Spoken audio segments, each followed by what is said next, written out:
ஆலய திருநீரை அணிந்திடுவோம், அந்த ஆயிரங்கரத்தாளை பணிந்திடுவோம். ஆலய திருநீரை அணிந்திடுவோம்,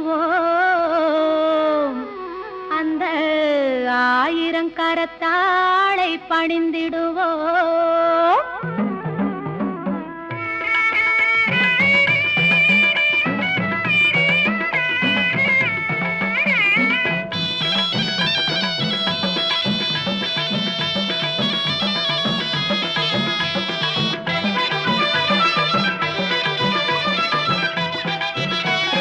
மஞ்சனத்தை பூசி வரும்